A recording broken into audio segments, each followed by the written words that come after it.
Hello and welcome to This is 65. My name is Erin Ackenheil and I own Black Point Insurance, where we assist Medicare beneficiaries nationwide to learn about the A, B, C's, and D's of Medicare, and we help agents and brokers learn to launch, grow, and retain their businesses. Through that process, we meet some amazing people, entrepreneurs, side hustlers, authors, people who are bringing out their own business or doing their Encore career, people who are volunteering in the community, really just spreading their good word and advocating and doing good things in the communities that they serve. And I'm so excited to bring you our next guest today.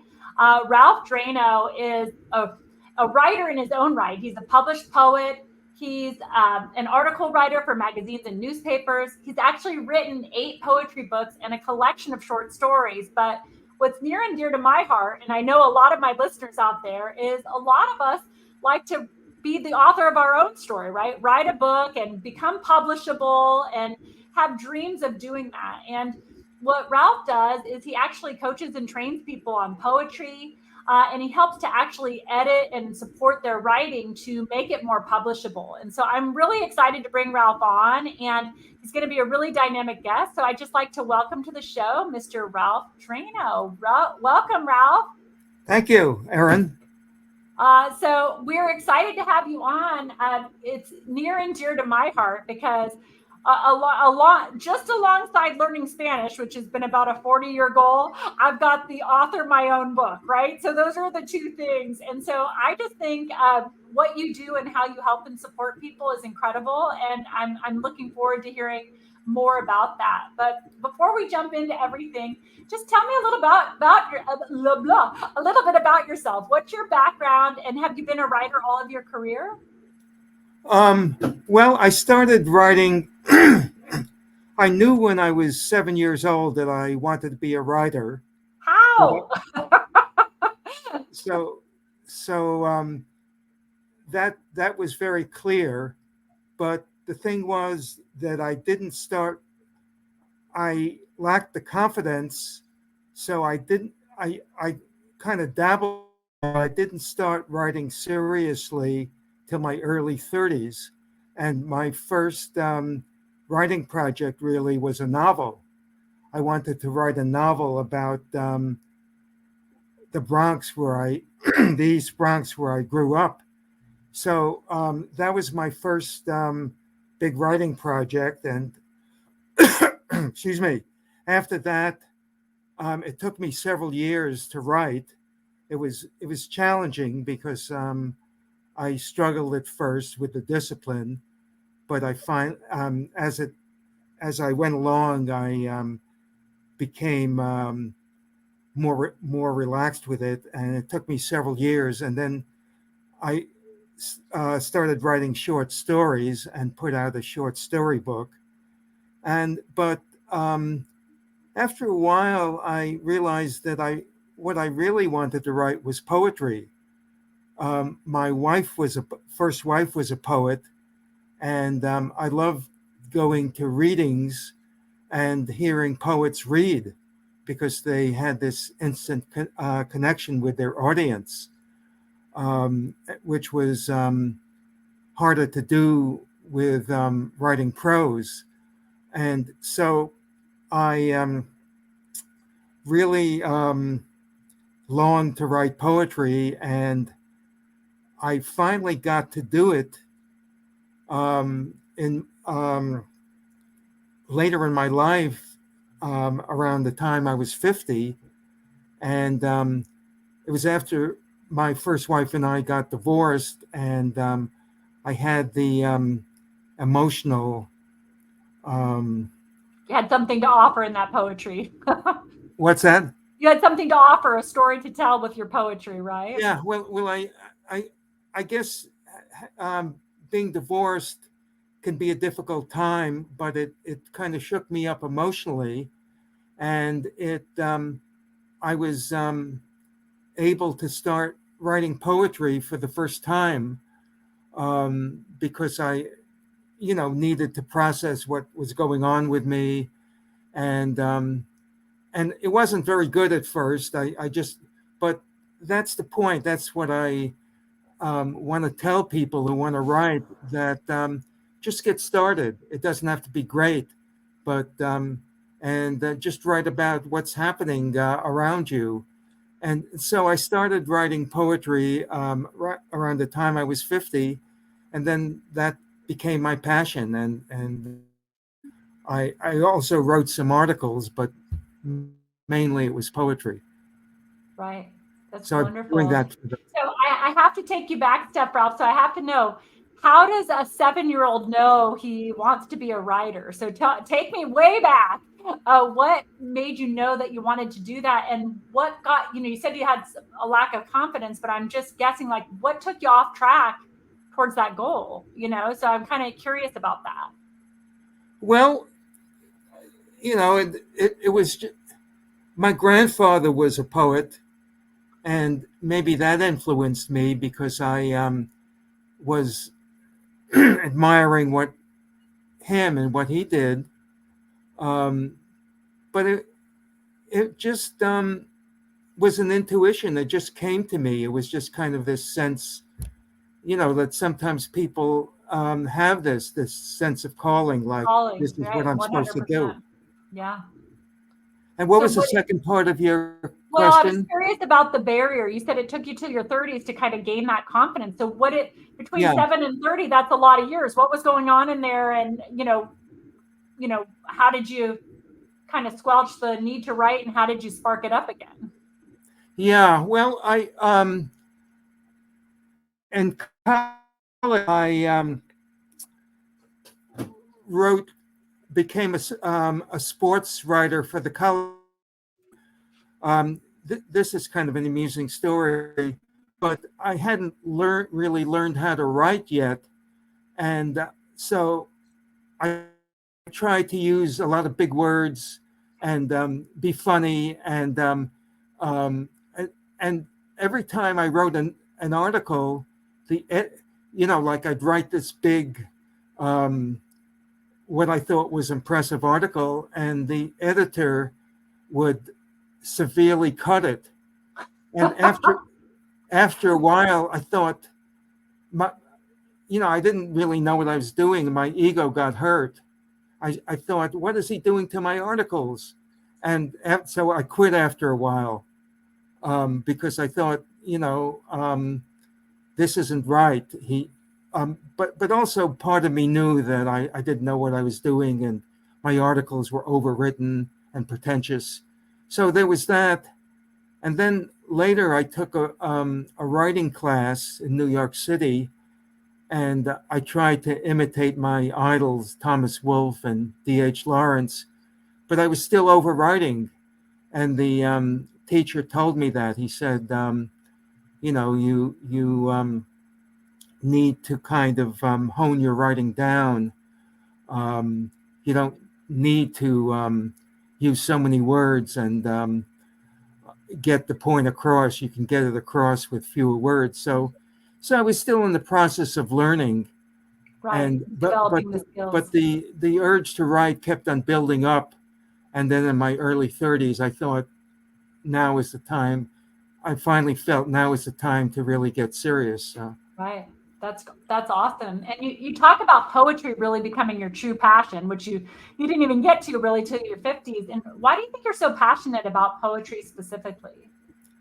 Well, it's kind of for me, it's a visceral language. It's very immediate, and you can get the point across with a few words.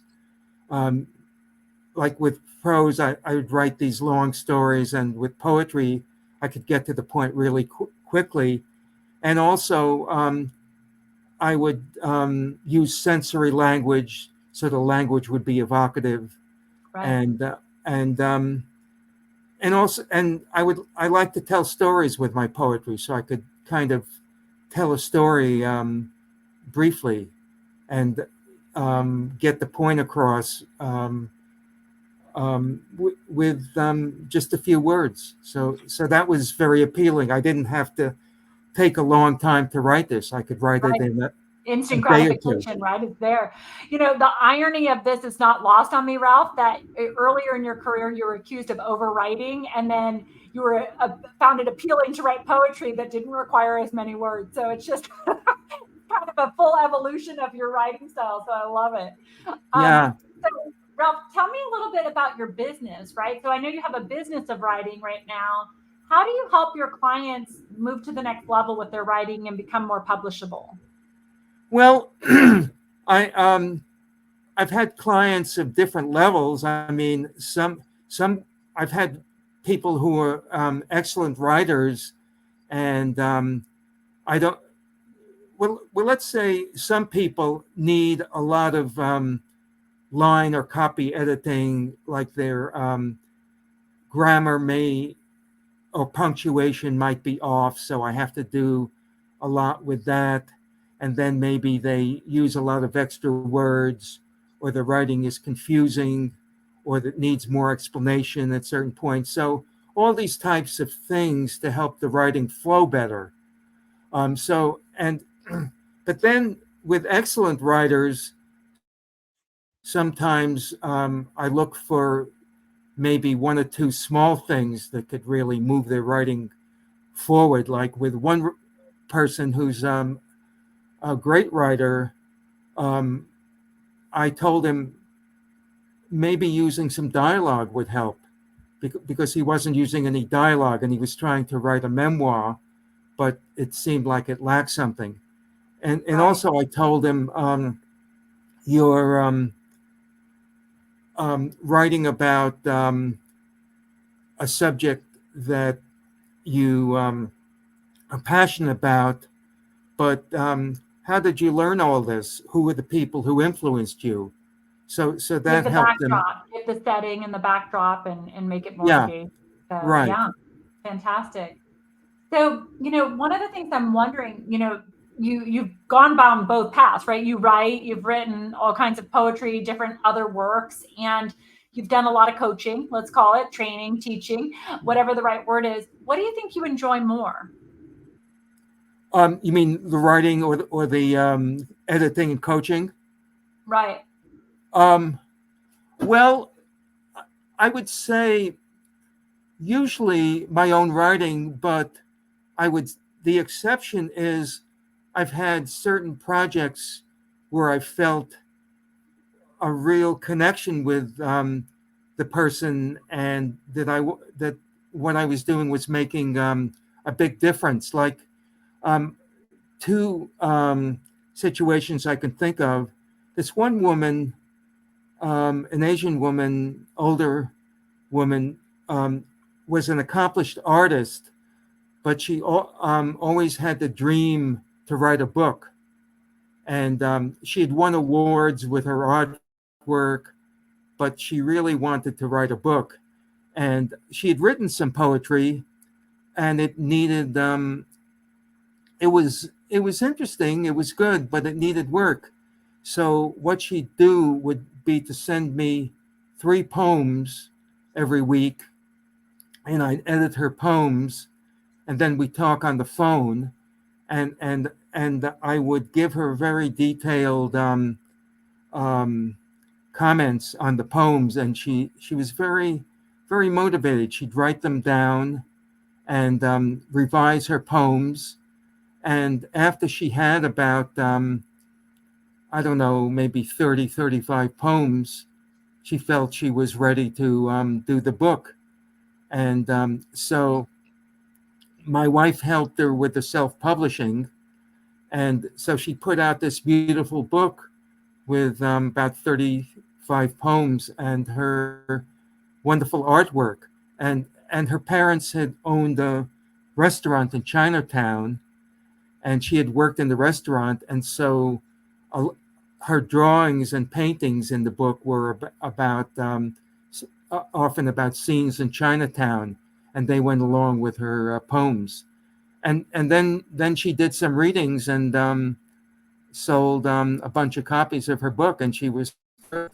So It's So really that was rewarding one to be a part example. of that. I could see how that'd be really rewarding. And it sounds like Yeah, you and your wife are a dynamic duo, right? She helped with the self-publishing, you helped with the editing, and next thing you know, you've got a winning project. So that's yeah, fantastic. yeah. Yeah. That's true. We haven't really. What we'd really like would be to work together, because she has done editing, helping people with book developing, and we haven't really worked together on a project like that. I mean, she's helped with self-publishing sometimes, but um, we'd really we really look forward to working together Yeah. on Looks like on a an project. admirable future goal for the two of you. Pretty Yeah, awesome. right. So, well, I mean, Ralph, as you know, retirement communities, working with seniors in general, it's very rewarding for me. That's part of my business. This is my audience, and I know that's your audience as well to some degree. You work with people in retirement communities to help teach them to tell their stories, and I honestly can't really imagine anything more rewarding. When Hmm. you're working with these seniors in these retirement communities, what do you encourage them to write about? Well, usually what I do is bring a poem, which is a prompt, which in other words, is kind of a stimulus, a catalyst to get them to start writing. And I read, um, the retirement community makes copies. I read the poem out loud. Then we discuss it. And then I suggest themes that the poem kind of suggests. Like the last session I had, I read a poem about homelessness, and then we talked about it, and people were really engaged about on the subject.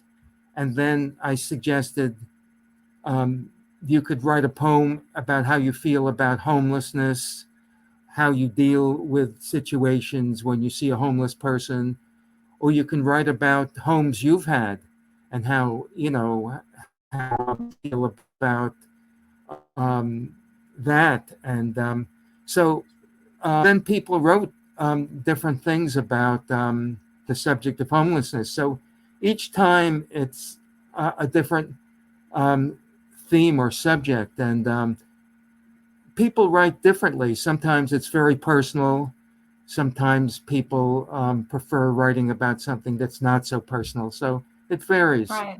It could probably vary on the prompt as well, like what does it spark in them and what they want to Yeah, write about. It's really yeah. interesting. So, I guess I'm always thinking, what advice would you have, Ralph? You've been through it, right? You've helped people get published or become more publishable. You've written and published so much yourself.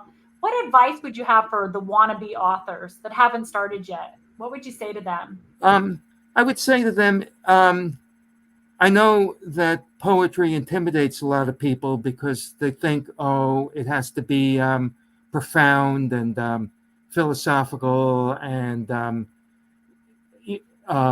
kind of difficult to understand because a lot of poetry is. But I feel, and what Drew got me started is just write about everyday things, and it could be simple, and it doesn't have to be great in the beginning.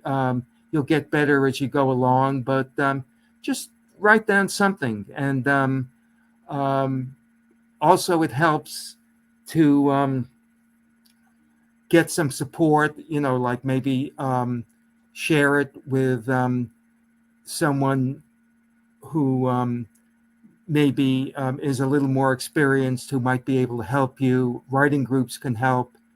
But basically, I would say get started and write about something in your everyday life, like write about petting your cat or write about taking a walk in the neighborhood. And it snowballs from there. Exactly. So, Yeah. so Ralph, I know you have experience as a ghostwriter, right? And I'm Mm. imagining that would be, to me, that feels like that would be a very unique experience, right? Because it's not coming from you. you're trying to take someone else's views, or what their experiences are, and put it into the written word. Can you share an experience of what that was like, of a story you told? Yeah. Um, this person was a Vietnamese boat person. He was actually Chinese, but he lived um, in Vietnam during the war.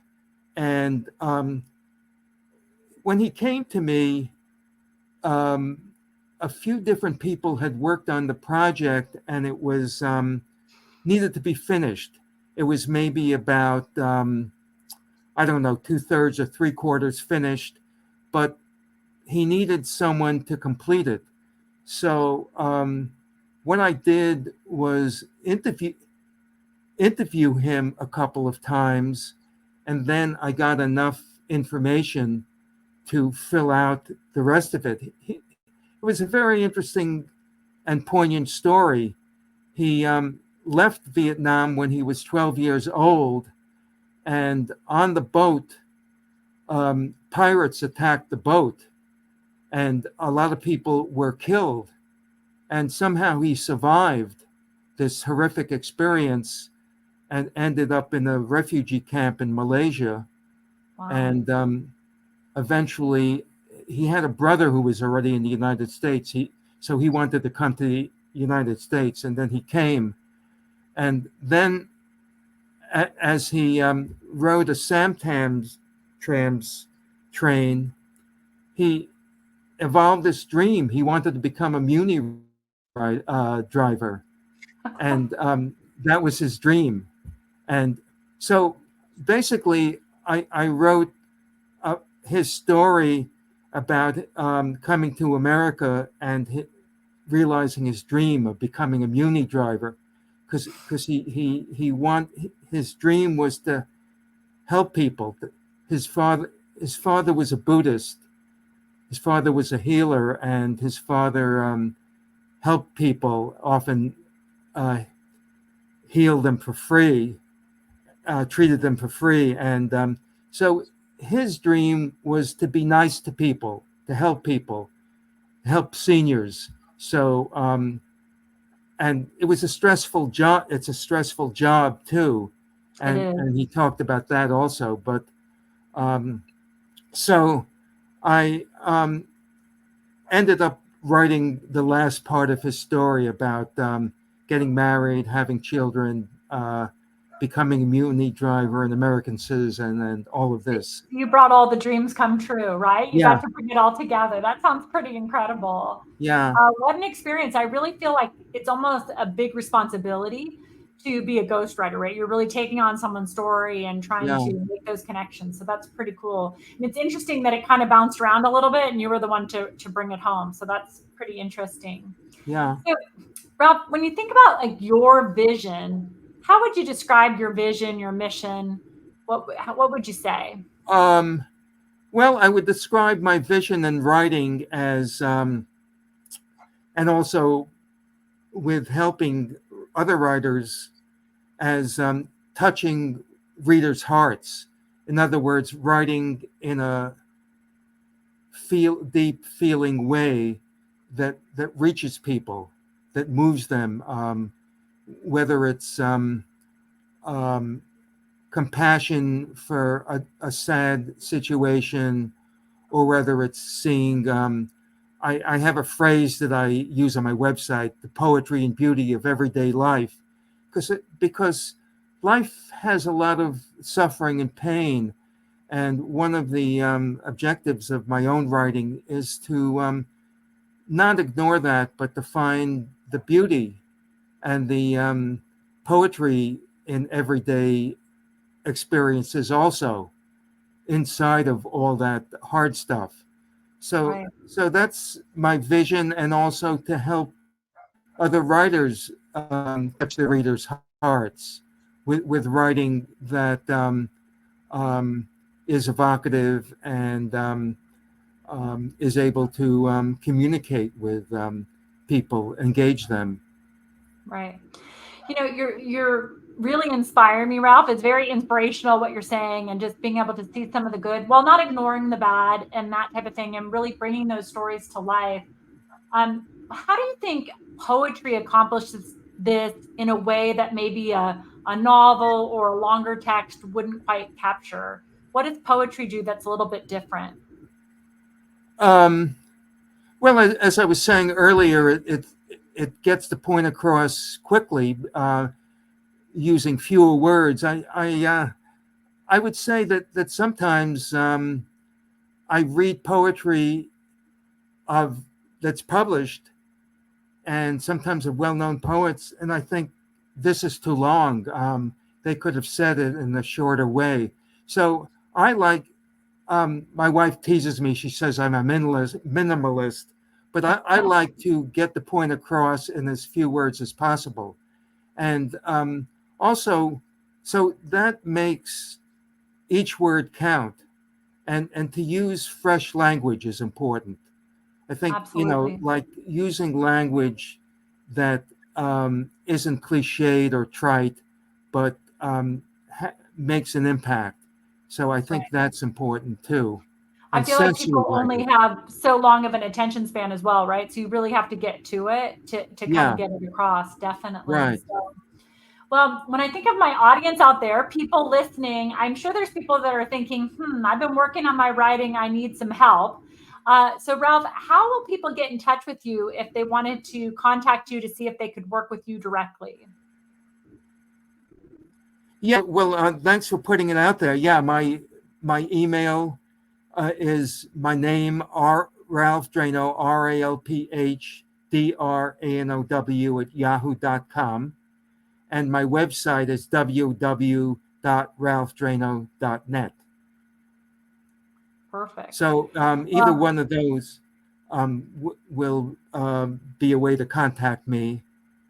And fantastic, Ralph. And so, just to remind everybody, Ralph Drano, DRANOW.net, or just email Ralph at ralphdrano at yahoo.com, or give him a quick call, 510 And knowing Ralph, he's happy to respond to you and get you started and on the path to more publishable writing. So, Ralph, another question I wanted to ask you, where do we find your written work?